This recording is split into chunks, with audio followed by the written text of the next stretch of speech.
to this edition of the YAHOWAH blog.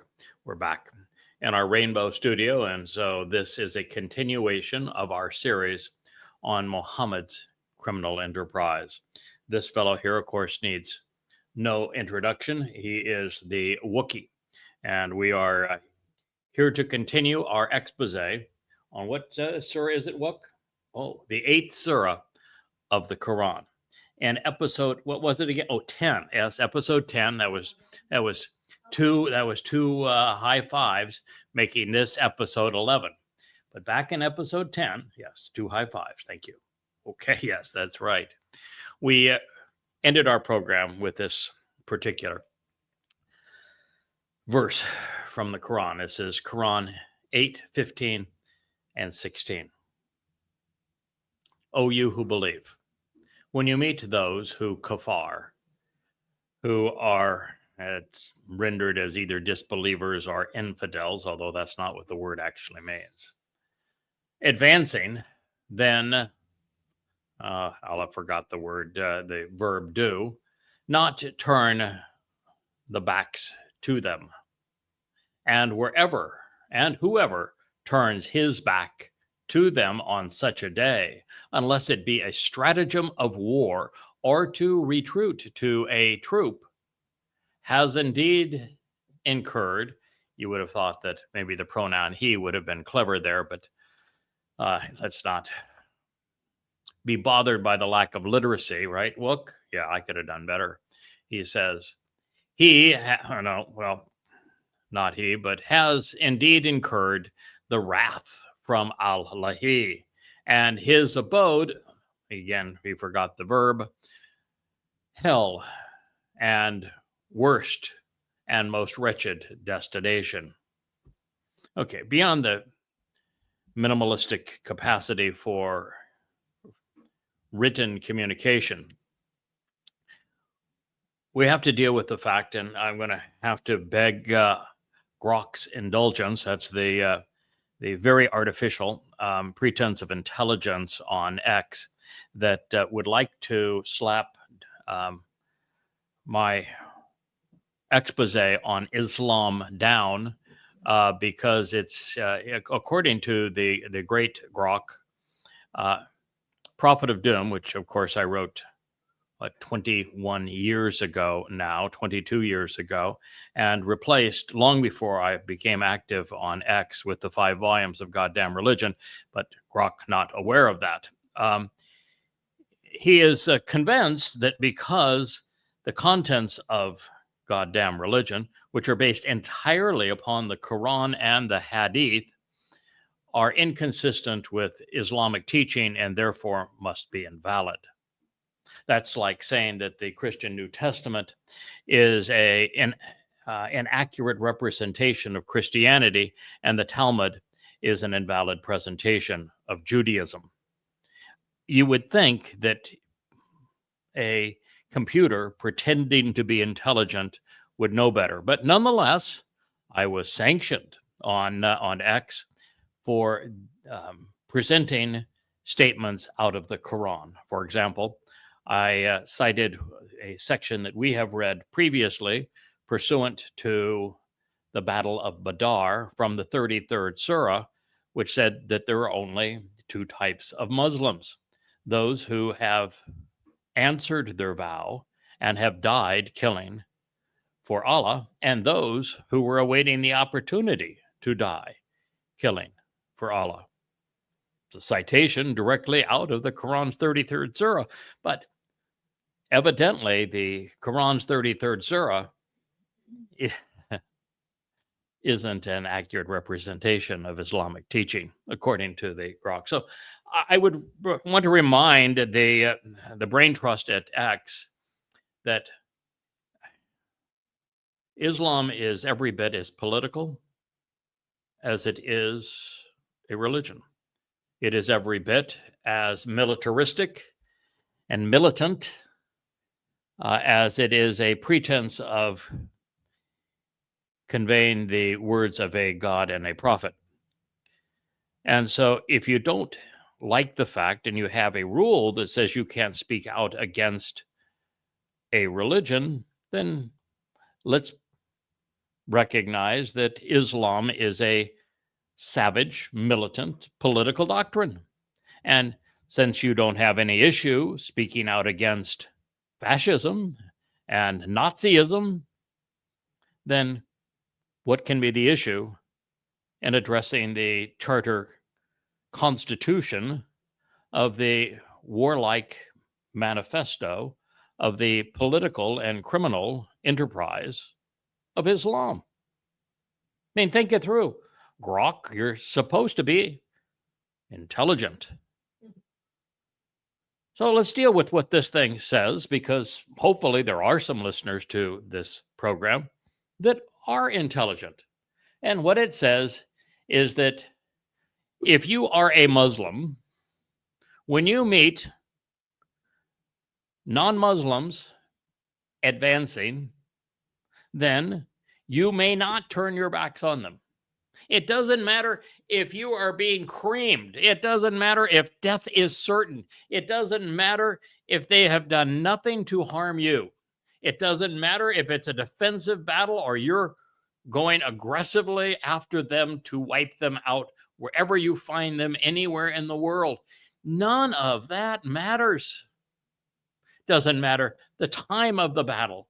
You must continue to fight, always moving forward and waging war against all non-Muslims, never relenting, ever. And should a Muslim relent for any reason other than they can get a tactical advantage and be more deadly from using a slightly different approach, which isn't hardly an advantage if you want to live, then the Islamic God has gone on record in saying that he hates a Muslim who will not fight to the death, who will not continue to fight and kill non-Muslims for him. That's what this says. There's no other way to interpret these words. This is Islamic teaching because this is the word of the Islamic God. The wrath of Allah is upon him, his abode. Oh, the worst and most wretched of destinations, which, by the way, Allah knows a great deal about. As I have shared previously, the only place Yahahu is ever presented in the Quran is in hell, and he is there as hell's warden, supervising and perpetrating the torture of all that his Muslim murderers have killed. And the descriptions of those tortures are exceedingly graphic. You know, it's throughout social media, there is a protestation against violence. And I happen to be a nonviolent person. My view is that we should use our words, not our bullets, our bombs, not our fists. And that words wielded wisely is always the best choice. And I am probably the foremost proponent of that in the world today. And so I'm using the words of the Quran and of the Hadith of Mohammad and of Allah to discourage Muslims from killing, to point out that Islam is a deadly cult, that it was conceived to annihilate all humankind, which is what these passages say. And so by exposing its true nature, I'm trying to limit the carnage it can perpetrate against people. It is the antithesis of promoting violence. It's like showing the travesty without censorship of what the Muslims did in Israel to torture, mutilate, rape, murder, and abduct Jews. I might have said murder twice, but they were really good at murder. And I show it not because I'm an advocate for violence, because I want to stop violence. And unless you hold those who perpetrate violence, particularly when they're motivated by, well, we're not going to call it a religion, by the political and war manifesto of Islam, you're going to get more of it. And so it is only by exposing the truth about these horrible things that you have any chance of stopping them. And so if you don't want to show the truth, if you don't want to share the truth, you are in fact an accomplice to the ability of this dogma, this death cult, to continue to perpetrate genocide on humankind. It says that infidels are to be pursued, mutilated, and decapitated. It is Allah's uncompromising and unrelenting directive. Should a Muslim prefer negotiation, accommodation, or peace, the wannabe God of Islam not only hates those moderate apostates, his intent is to torture them in hell. So, should you encounter a Muslim who pretends to be moderate and peace-loving, they would be well advised to consider this surah because their God hates them, and it means that they aren't what they claim to be.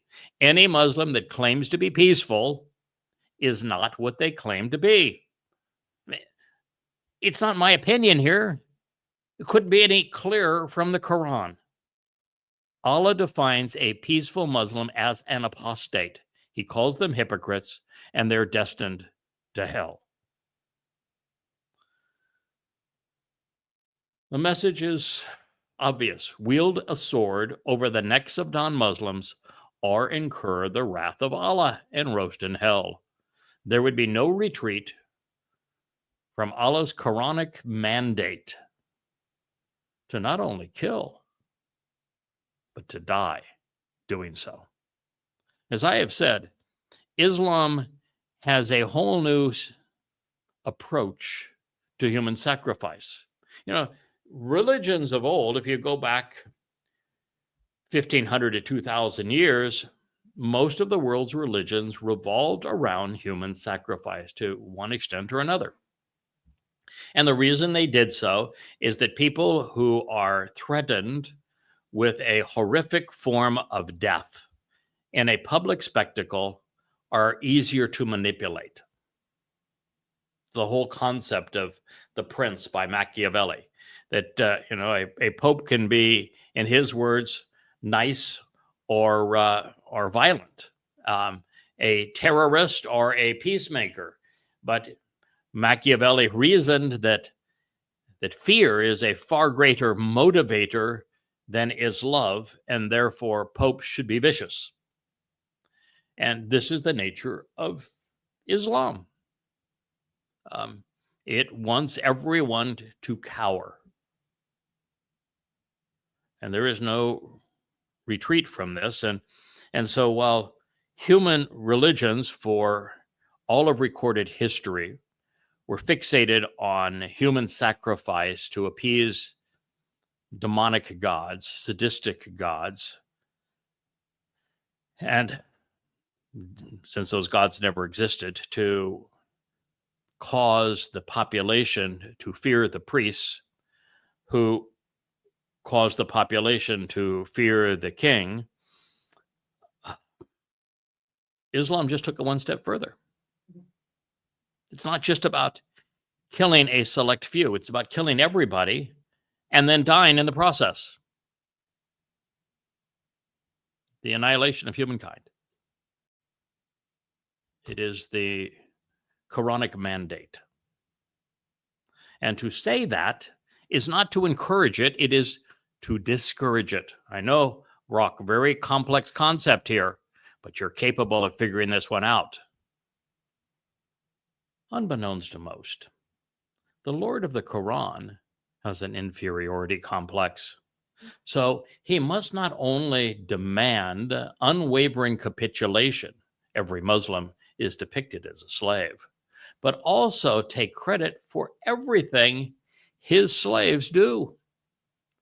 The civilian merchants who were slaughtered in revenge for mocking the messenger, who was laughable, were all murdered by Muslim militants. Nevertheless, Allah would have his jihadists believe that he was responsible, assuaging their sense of guilt.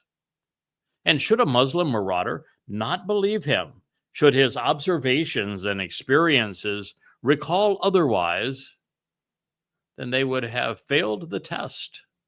And therefore, it's off to the fire. This is like the pseudo-religious Teutonic oath of the Nazi SS. It's identical to the mindset of the kamikaze divine wind. Not only are Muslims ordered to attack, they are condemned if they retreat. Islam is a fight to the death on both sides. Why is anything that requires a fight to the death against all humankind tolerated? Is it just ignorance, immorality, irrationality? Has everyone gone grok? Is grok actually a product of its maker, incapable of using evidence and reason? Nothing but an echo chamber of political platitudes that have no correlation with reality? This is a plague that thus far has killed over 200 million people, more than every religion other than Islam combined, more than communism, more than fascism, more than every other ism combined. Nothing compares to the death at the hands of Islam. Now, it may have a challenger. You know, today we have the progressives who are eventually somewhere between socialists and communists, particularly in France and the UK, now trying to start a war with capitalist and democratic Russia, which would ignite the entire planet in a nuclear holocaust. And should they succeed in doing so before the Muslims decide to use their nuclear arsenal, the Pakistanis have it, the Saudi Arabians, and soon the Iranians will all have their nuclear arsenal. And should the communists and socialists of Europe motivate World War III before the Muslims of the Middle East, then they will win the ultimate body count and will have led to the deaths of more people than Islam. But at this point, Islam is firmly in the lead by almost a 2-to-1 margin over communism and fascism. That's probably not good, is it? And so, that this point is not missed, Allah hates peaceful Muslims. If you encounter one, remind them that they could do better than follow a wannabe God who hates them for doing the right thing. Now, the following verse is one of many that is meaningless outside of the context the Hadith provides. As you recall, Muslims claim that Allah's angels severed men's heads before the jihadist heads or swords ever reached them. It was a miracle. Ishaq 3:22. Allah said concerning the pebbles, oh, you remember that part? The pebbles thrown by the apostle. I threw them, not you. Oh, it was so. I appreciate the confession, Allah. You know, we've always known, well, anybody that is an open-minded student of the Quran and takes the time to put the Quran in the chronological order and set it into the context of Muhammad's life knows that Allah and Muhammad are essentially alter egos, coterminous, that one speaks for the other. Literally, Muhammad spoke for Allah, and they were both psychopaths. So here is Allah admitting that, yes, when the apostle threw, no, it wasn't him that threw. It was me that threw because, well, he is Muhammad. I threw them, not you. Your tossing them would have had no effect without my help. But working together, we terrorized the enemy and we put them to flight. Not fight, mind you, flight. They were trying to run away from the first Muslims because the first Muslims were murderous. Now, in that context, I present the Quran, 8th Surah, verse 17. You killed them not, but Allah who killed them. And you did not cast terror or throw what you did throw or cast, but Allah who threw, that he might test the believers by a righteous trial and a great favor from him. Verily, Allah, he is all hearer and all knower. You know, I occasionally stumble on in this playing around in the swamp that is X. You'll have some liberal nincompoop said, I read the Quran, and I'm here to tell you it's a really noble book. I was moved by the morality and the insights of this book. You read the 8th surah? You read the 2nd surah? It's the 2nd surah. You probably would have come to the 2nd surah, right? Because the 2nd surah is actually the 1st surah, because the 1st surah doesn't really exist. It's an add-on afterthought. How about the 3rd surah, the 4th surah, the 5th surah? The 8th, the 9th, the 33rd, the 25th. Which of these didn't you read? Some murderous mandate to wipe out all humankind. Do you think that's moral? I guess there are some climate changers out there in the world that think that the best solution to save the planet is to eliminate most humankind. And then the planet would have a chance to heal if there weren't so many people.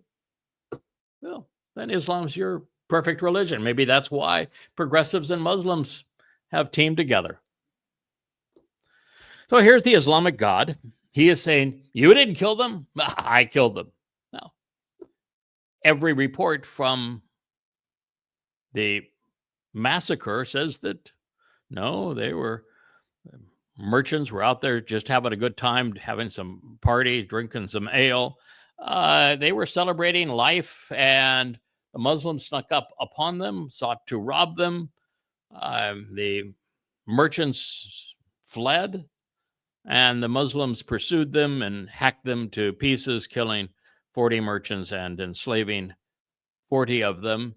And just an act of wanton brutality and viciousness, sadistic murderous behavior, and Allah's taking credit for it. Allah says, no, I was the murderer. Nope, I was the sadistic asshole in that event. Yeah, it was me who was involved in human trafficking and abducting people, kidnapping them. I'm the God of kidnap. And oh, by the way, this me being the one who actually killed them as the God of murder, and the one who abducted them as the God of slavery, and the one who robbed them as the God of thievery. I'm here to tell you that that was a righteous trial and a great favor. It was even a test. Now, if this is not suitably despicable for you, Gronk, X, YouTube's not very fond of this kind of stuff either. And Larry Page is a neighbor of mine. You would think he would smell the coffee. But if this isn't enough for you, what would it take? I'm reading directly from the Quran. It's murderous. Its God is evil. He's sadistic. He's the thief. He's encouraging slavery and human trafficking. He's essentially acting like the Muslims acted on 10/7. Killing, abducting, plundering. Now, he didn't advocate raping on this day because of the fact there were no women, and so that would not have been very manly of him. But everything else, right there, consistent with 10/7, because clearly Allah, the all-hearer, the all-knower. By the way, just a small point here. Yahweh never says I'm the all-hearer, the all-knower. Allah says it all the time, because Allah isn't, and Yahweh could be, but doesn't want to be. If a God were omniscient, if he knew everything, if he were omnipresent so that he heard everything, his existence would be miserable, and there'd be no purpose in humanity. If God knew everything we would do and say before we did it, what's the purpose of creating us? None. Relationships are interesting because you'll want to know what's going to happen next. If you already knew how it was going to end and every event would play out, there'd be no reason to even engage in one. And if you were all omnipresent, well, you'd be no different than the rocks. Well, Allah was a rock. Maybe he's trying to tell us something here. By adding the words inside the parentheticals, the Islamic scholars who drafted and translated the Quran, I put them in air quotes as part of this program. One of the nice things about doing a video blog as opposed to an audio blog is I can add air quotes and tell you when the verbs and pronouns and prepositions are missing from the text. But what they have admitted is that the Quran is senseless without the Sirah, and that the Sirah is scripture in this particular case, by recognizing that the statements in the previous Quran surah have no meaning whatsoever, apart from the context that the surah provides. The fact that they're mean-spirited and revolting in the context of the surah is a problem for Islam, but it's utterly meaningless without it. And that, therefore, the hadith are as much scripture as is the Quran. Furthermore, the passage is worse in context, not better. Allah is confessing to a crime. The men that he claimed he killed were neither warriors nor criminals. They were businessmen trying to keep Muslims from stealing their wares. By any sane definition, when he pursued and killed these men, he committed an act of first-degree murder, a capital offense which was aggravated by kidnap and grand larceny. In all civilized societies, murderers are either put to death or they're separated from the living for life. So I can assure you that Allah will receive the same sentence in Sheol, the eternal abode for Islam's wannabe God and co-conspirators. Quran 8:18. And, it's hard to read the Quran. I'm telling you, because it's so poorly written that it hurts my tongue to even form these words. But I was devoted, as I rewrote our Prophet of Doom as goddamn religion, that I was going to be literal. I was going to use interlinears, and I was going to use my expertise in Hebrew, and I was going to represent the Quran as accurately as is possible, using the most acclaimed word-for-word interlinears by the most established and decorated Arabic scholars. And it reads, that and that.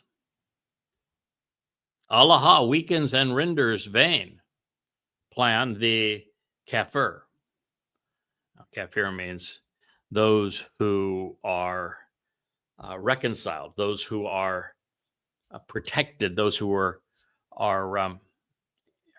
in a redeemed situation with Yahweh. It's one of the more important verbs and nouns throughout the Torah and prophets. It actually serves as the basis of the day of reconciliations, Yom Kippurim. And so it is, and in Hebrew, there's no F. There's a PH sound that creates the F. So they're actually spelled exactly the same way as the two languages relate to one another.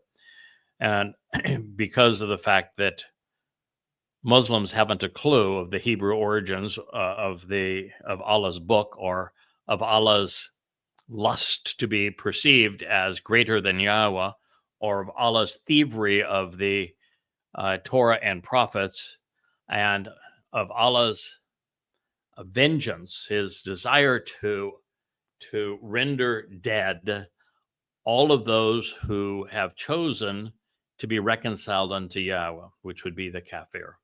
They just simply render the word as disbelievers, even though there is nothing in the word's etymology that would result in that kind of a translation. It's not a translation at all, it's a substitution. So Islam requires cognitive dissonance. There is a constant disconnect between reality and the recitals. Evidence is almost always contrary to the Quran's claims, and this is throughout. These murderous Muslims knew exactly what they had done. Since there was still a modicum of morality in them, their fleeting sense of decency needed to be expunged. So Allah told them to deny reality and believe otherwise. Sure, Allah's Satan, but let's all pretend he's God. It's obvious that the Quran was the most diabolical non-book ever recited, but let's claim it's perfect. As for the weakening the plans of the disbelievers, the kafar, they had intended to earn an honest living, which was incompatible with the new Islamic ethic in which only Muslims can prosper, and they can only succeed by robbing non-Muslims. So Allah disincentivized work by authorizing and romanticizing stealing and human trafficking. They were now the religious rights of Islam. Okay, sure, that's bad. But it's about to get much worse. After having been immoral and delusional, Allah's going to get petty. The Quraysh had grown weary of the constant haranguing over the day of doom. You see, the never-ending argument is the single most repeated theme in the Quran, way over 500 iterations. And the argument goes that those who knew Muhammad best, the Quraysh were Muhammad's extended family around the Kaaba. The Quraysh were actually the custodians of the Kaaba, the very people who invented the Islamic religion. That they mocked Muhammad. They said, no, you're demon possessed. It's obvious. And it is obvious. No, you are a charlatan. That's also true. You're a con man. You're a madman. You're insane. Everything that you have said is twisted and plagiarized from other sources. That's what they said constantly. You're making this up. It is not coming from God. Those who knew Muhammad best repeated that argument 500 times in the Quran. The Quran is stupid enough to convey them. And Allah's response is always the same. Okay, so I don't have any proof, but I swear I'm going to get you in the end. Because you have said this, I'm going to torture you, and you just wait. There'll be a day of doom. The sky is going to fall, and when it falls, I'm going to rip your skin off. I'm going to roast you over a fire. I'm going to turn your bodies into the faggots of hell's fire. It's going to be really bad for you. You just wait for the day of doom, and I'll get you. That was the argument. I'm not making this up. It's repeated 500 times. So they had been told that the sky was going to fall. The mountains literally were going to run away. These things are literal. And that they were going to appear before Allah to be roasted alive.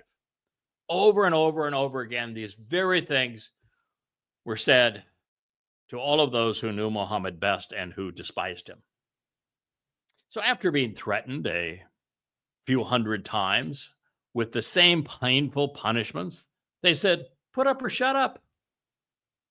So while the sky hadn't fallen, the mountains weren't moved, and this was only hell on earth, Allah insisted that by slicing some necks and severing some fingers and toes, he had delivered on his threat.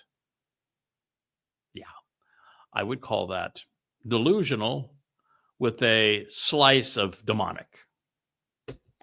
Welcome to the Quran. Listen, Rock, you might learn something. Quran 8:19. You prayed for victory and judgment. Now has the judgment has come to you. So if you cease and desist, it will be better for you. But if you return or revoke, we will return and revoke. Never would it avail. Your forces are nothing, even if numerous. And that, Allah with the believers. One of the reasons that I briefly pled to no avail with Yahowah, whom I serve, who just happens to be God, in case you're curious, that I not have to go back into the Quran and Hadith, because I had been away for 20 years. It's the only book that I had written over that time that I had not gone back to update countless times, as I had learned more and more over the years. And I didn't, because it was hellish. It's disgusting. This is disgusting. It's reprehensible. And so I had a brief argument with, I can't call it much of an argument. I don't argue with Yahowah. But I remember on the morning of October 7th and 23, having the sick feeling that the best hope that Jews had to respond appropriately to what was happening to them was to read Prophet of Doom. It would tell them who the enemy really is, so they wouldn't go and lash out at symptoms and make a bad situation worse, which is what they did. And so I knew that was the answer, but I also knew that I had written it 23 years ago, when I knew 1/1000th, really, of what I know now. And so I pleaded with Yahowah, ever so briefly, that I know that that's the answer, what I've revealed, and no one else has ever done so before. No one had ever set the Quran in the context of Muhammad's life using the Hadith so that it could be understood, and excoriated the religion based upon its own scriptures. But I knew it was outdated. I knew it could be enormously improved. I knew it was incomplete. And so I asked Yahowah, I said, I'm really having a great time writing this sequel to the sequel of Coming Home and Dode's Mizmor, his Psalms. I'd really like to continue with them and not have to go back to Prophet of Doom, if that's okay with you. Yeah, I got the immediate reprimand. Nicely. God says, I've taken care of you. And I looked around, and that was clear enough. Now you take care of my people. So I'm here for you, Yisrael. I don't know if you can say I'm here for Yahowah, or if I'm here for Yisrael, or for the distinction between the two is meaningless. I'm here because Yahowah asked me to do so. I'm here because you need me to do so. I was reading today and working on an extended translation and analysis of Yashayah's presentation of the Towrah, and how the Towrah is presented again as the man from Edom. And the man from Edom is bloody red, just as the Adam of Parah that's also presented by Yashayah is a bloody red man of the earth. And he is bloody red because he is the most important individual working with Yahowah on behalf of his people, minimizing the bloodletting that Muslims would do in Israel if I didn't stand between them and you, Israel. And later, of course, you'll learn that as the Adam of Parah, I lay down my life for God's people. So this is why we are here. And I am the only person in world history to explain how evil, how invalid, how demonic and sadistic the Quran actually is. Quran 8:19. You prayed for victory and judgment. Now, Allah is now mocking those that he claims to have murdered, the very people that the first Muslims murdered, merchants out enjoying life that they snuck up on and slaughtered, and those they didn't slaughter, they abducted and sold for ransom. And he's saying that projecting his perceptions on the victims. And he is mocking them and said, you know, you taunted me and said, if you are telling the truth, then since we don't believe you, go ahead, bring on the day of doom. Have the sky fall, have the mountains run away. Have your God show up to torture us because we think all this is a fake. So as a result of Mohammad incentivizing men to act murderously, viciously, Allah takes credit and he demeans the victims, saying that you asked for this and now it has come to you. And they didn't ask to be slaughtered. They didn't ask to be kidnapped. They didn't ask to be robbed. You're a piece of shit liar, Allah. It's just the only way to look at it. And yes, I know that I have previously said that Muhammad and Allah were alter egos, that they were both savage psychopaths. Well, that's true. But there actually is a distinction between Allah and Muhammad. Allah is the snake that slithered out of the garden. He is Hasatan. And he despises Muhammad as much as he despises all other humans. Muhammad served as his voice and as a corporeal manifestation of his nature. That's why Muhammad was a rapist and a pedophile, incestuous, a mass murdering human trafficker and slaver, a thief, a liar, all of these things. So then he's telling the Quraysh, who have been the custodians of the Kaaba, where Allah really wasn't even a god. Allah wasn't revered in the Kaaba, which is an interesting aspect of Islam's lore that the Muslims don't want you to know. Where now they have the black stone in the size of that ugly block building covered in the black drape. Allah wasn't there. It was Alat, Manat, Al-Uzza, Harat, and some 360 some odd other rock gods and goddesses. That's the simple truth of it. And so he's now trying to convince the Quraysh, Muhammad's family and the caretakers of the Kaaba, the very people who invented Islam with the Hajj and the prostration prayer and the zakat tax, all of it was conceived as part of the pagan religion by the Quraysh that was ripped off by Muhammad. He says, so you should return or revoke, whatever that means. I guess they both started with an R in English, so that's clever enough. We will return and revoke. What does that mean? So if you cease and desist, it will be better for you. How can they cease and desist? You killed them.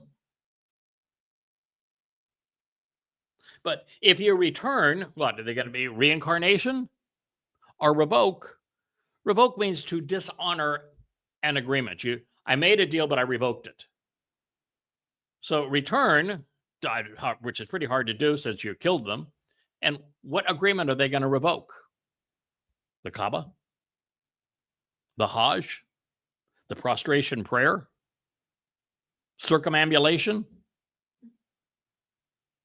What are they going to revoke? And why is return and revoke together unless we're dealing with a cluttered mind that isn't capable of communicating intelligently? And then he says, we will return and revoke. Oh, I've got problems with both.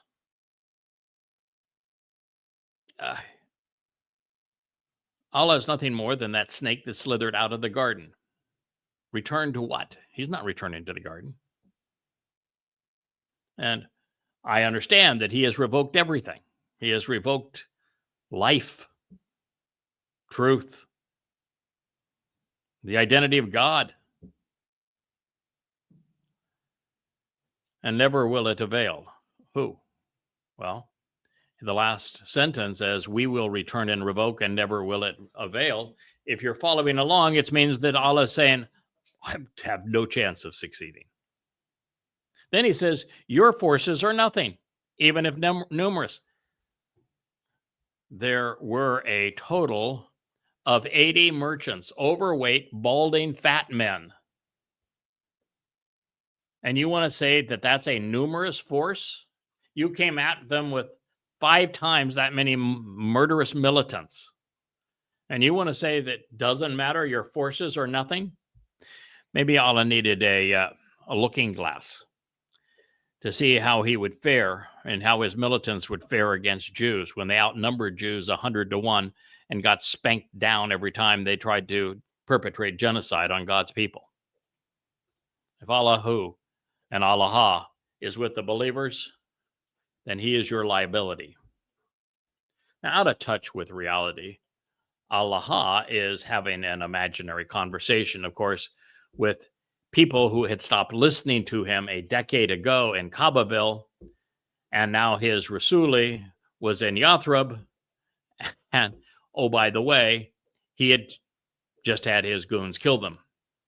So these were a waste of words, although they were exceedingly revealing and nasty. But that is not to say that they don't have value to us. By lecturing the dead, the abused, and distant, Allah demonstrated the extent of his psychosis, just like had Mohammad when he walked up to the trench where the dead and mutilated bodies that were putrefying, stunk to high heaven, were all, and he kept on talking to them and pretending that they could actually listen to him. Well, Allah's got the same psychosis. They both are like the torturers of the Inquisition, of the Third Reich, where they got their jollies at demeaning the victims they were abusing. It's like the Muslims on 10/7. After cutting off the fingers and toes of little children in front of their parents for their amusement, they set everyone on fire and then peed on them. And then, while they burn, they sat down at the dining table to eat their Shabat supper. Gloating. This is an evil beyond the comprehension of most people.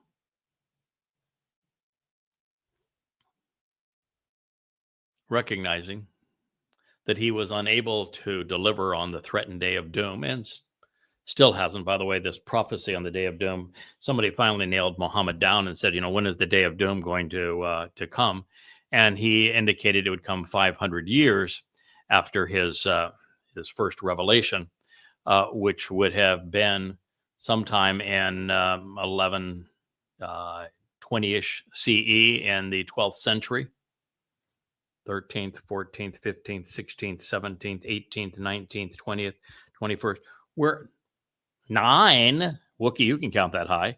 We're 9 centuries past his deadline. So much for being a prophet. So, Yada Yahowah, by suggesting that this Sandlot skirmish was equivalent to his delusional, the sky will fall, the mountains will run away, and I will start to stoke hell's fires with your bodies and then roast you alive for eternity. He's delusional. Delusional gods typically don't make good ones, nor do sadistic and demented ones.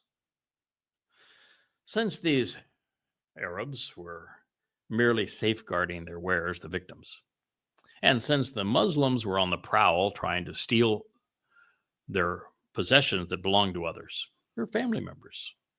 The convoluted reasoning presented in the surah is the same strategy modern Muslims foist on the ignorant media.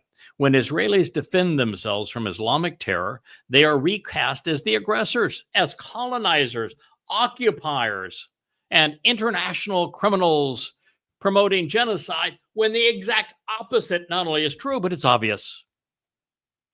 And we live in such a dumbed down world, such a microcosm of rock, that nobody's smart enough to figure it out. God, if your artificial intelligence, has the cord unplugged from the wall, how is there any hope for 2 generations of people who have been indoctrinated by the very morons that programmed it? With situational scriptures issued and history twisted, it was time to reinforce the purpose of Islam. But we can't say, well, we're going to say the Islamic political and military dogma. But in repeating himself in so doing, Allah reminds us of his failing memory. He was having a Joe Biden moment. Quran 8:20. Quran 8:20. Plain Allah. O you who will believe. O you who believe. Obey Allah and his Rasul. Okay. You're going to obey the one who told you that there are 2 types of Muslims, those who have died fighting to the death and those who are waiting for the opportunity to die fighting and killing non-Muslims. You must obey him. And how are you to obey his Rasul, his messenger, unless you know what his messenger said? And you can't know what his messenger said unless you read the hadith, which are from Mohammad and the goons that surrounded him. And oh, yes, Gronk, how would you surmise that the words of Mohammad and the words of Allah are contrary to Islamic teaching? Do we need a class in logic, Gronk? And do not turn away from him while you hear. Quran 8:21. And not be like those who say, we heard, while they hear not. 8:20. I mean, this is written at a level beneath sadistic Dick and Jane. Dick and Jane do a seance while pretending to be Charlie Manson. We heard, while they listen not. Lo, the vilest and worst of the creatures as beasts near the sight of Allahi, the deaf, the dumb, and those who have no sense. Quran 8:23. And had Allahu found any good in them, surely he would have made them listen. And if he had made them hear, surely they would have turned away while shunning and shying away. So, YAHOWAH, more popularly known as Allah, is saying, okay, I get it. 99.99% of those who heard these recitals and witnessed the behavior of Muhammad and the first Muslims rejected Allah, Islam, and the Quran. I realize that, okay, I get it, but that was all by design. That is because they heard, but they did not hear. So they were not hearing the recital that they rejected, which is probably impossible. But nonetheless, they did not hear the recital, which is an oral testimony, that they rejected, which they could not have rejected unless they heard it. But nonetheless, if Allah wanted them to hear it, they would have heard it. And if they'd heard it, they would have turned away while shunning and shying away. If he had made them hear, surely they would have turned away, shunning and shying away. Say, what? Now you're saying, okay, there was a Quran recital. They said they heard it, but no, they didn't hear it. They rejected it. And if Allah wanted them to hear, then you can be certain they would have shunned it and shied away. I mean, this is so stupid. It hurts. I mean, I'm a reasonably rational, intelligent fellow. And when I have to share such drivel with you, I have a grok moment where the wires go. I am sorry there, Wook. You ever have one of those moments? Yeah, you okay, Dad? Okay, I'll make it all better. This is easily the dumbest pretense of a God ever conceived by humankind. This is the most intellectually stunted book ever perceived to be Scripture. You can't be dumber than this. And it's not just dumb, which this is really, on the 1 to 10 scale of dumb, this is a billion. But it's demented. It's sadistic. It's murderous. It's in grotesque opposition to life. And we're reading out of the Quran. There is no excuse for this. That's why I beg people, stop burning the goddamn book. Start reading it and sharing what it says.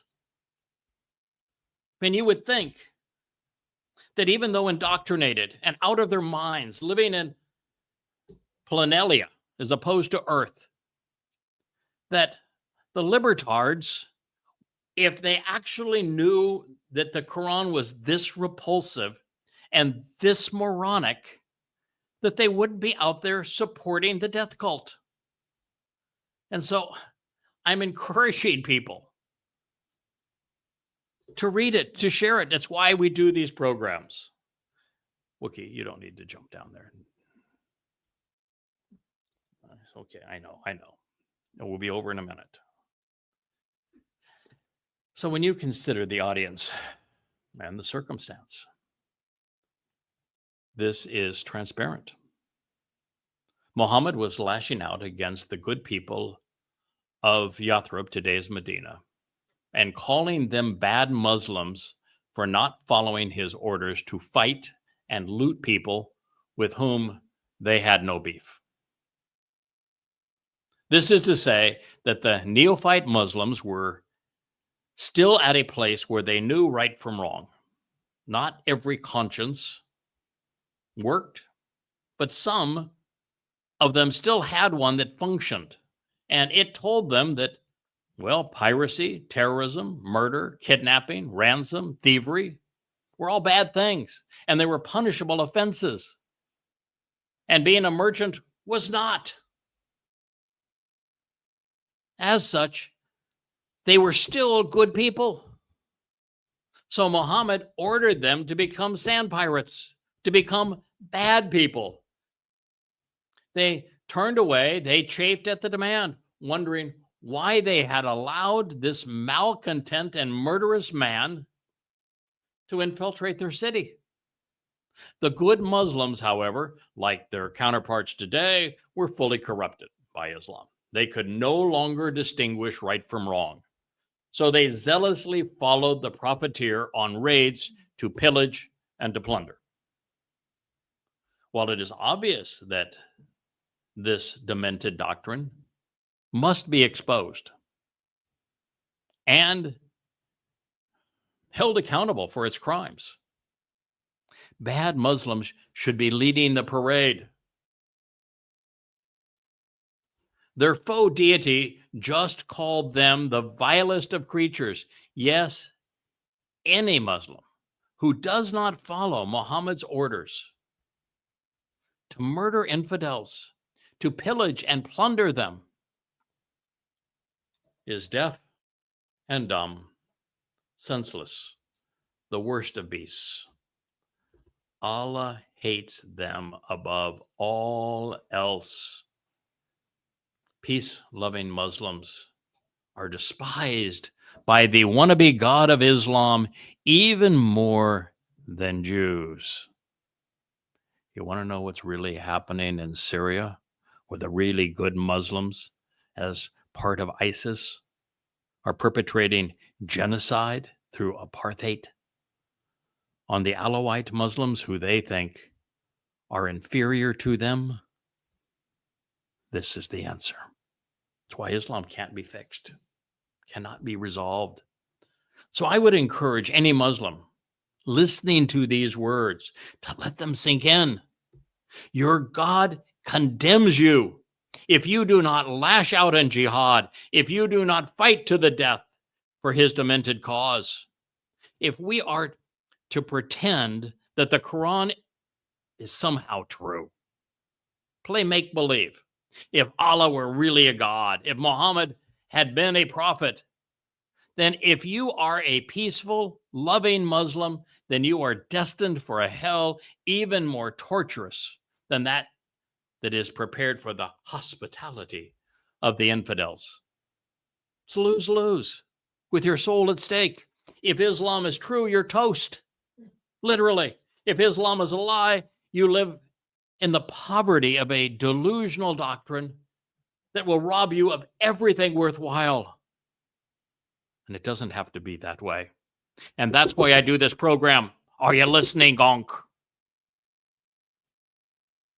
Are you listening, Elon Musk? Are you listening, Larry Page? And I know you have already started to listen, Mark Zuckerberg, because you've paved the way for honest discourse.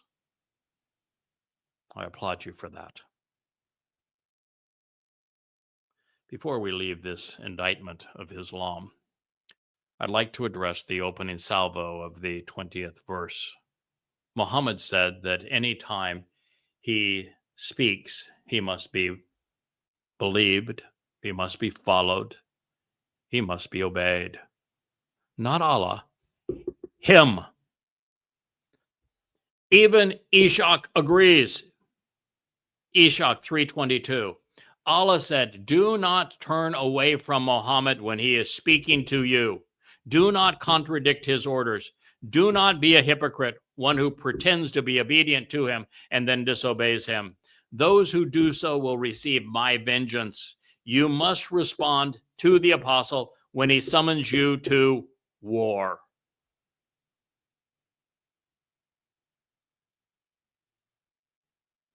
I have nothing more to add at this time. My name is Craig Winn, and this has been an episode of the YAHOWAH blog for the benefit of all humankind.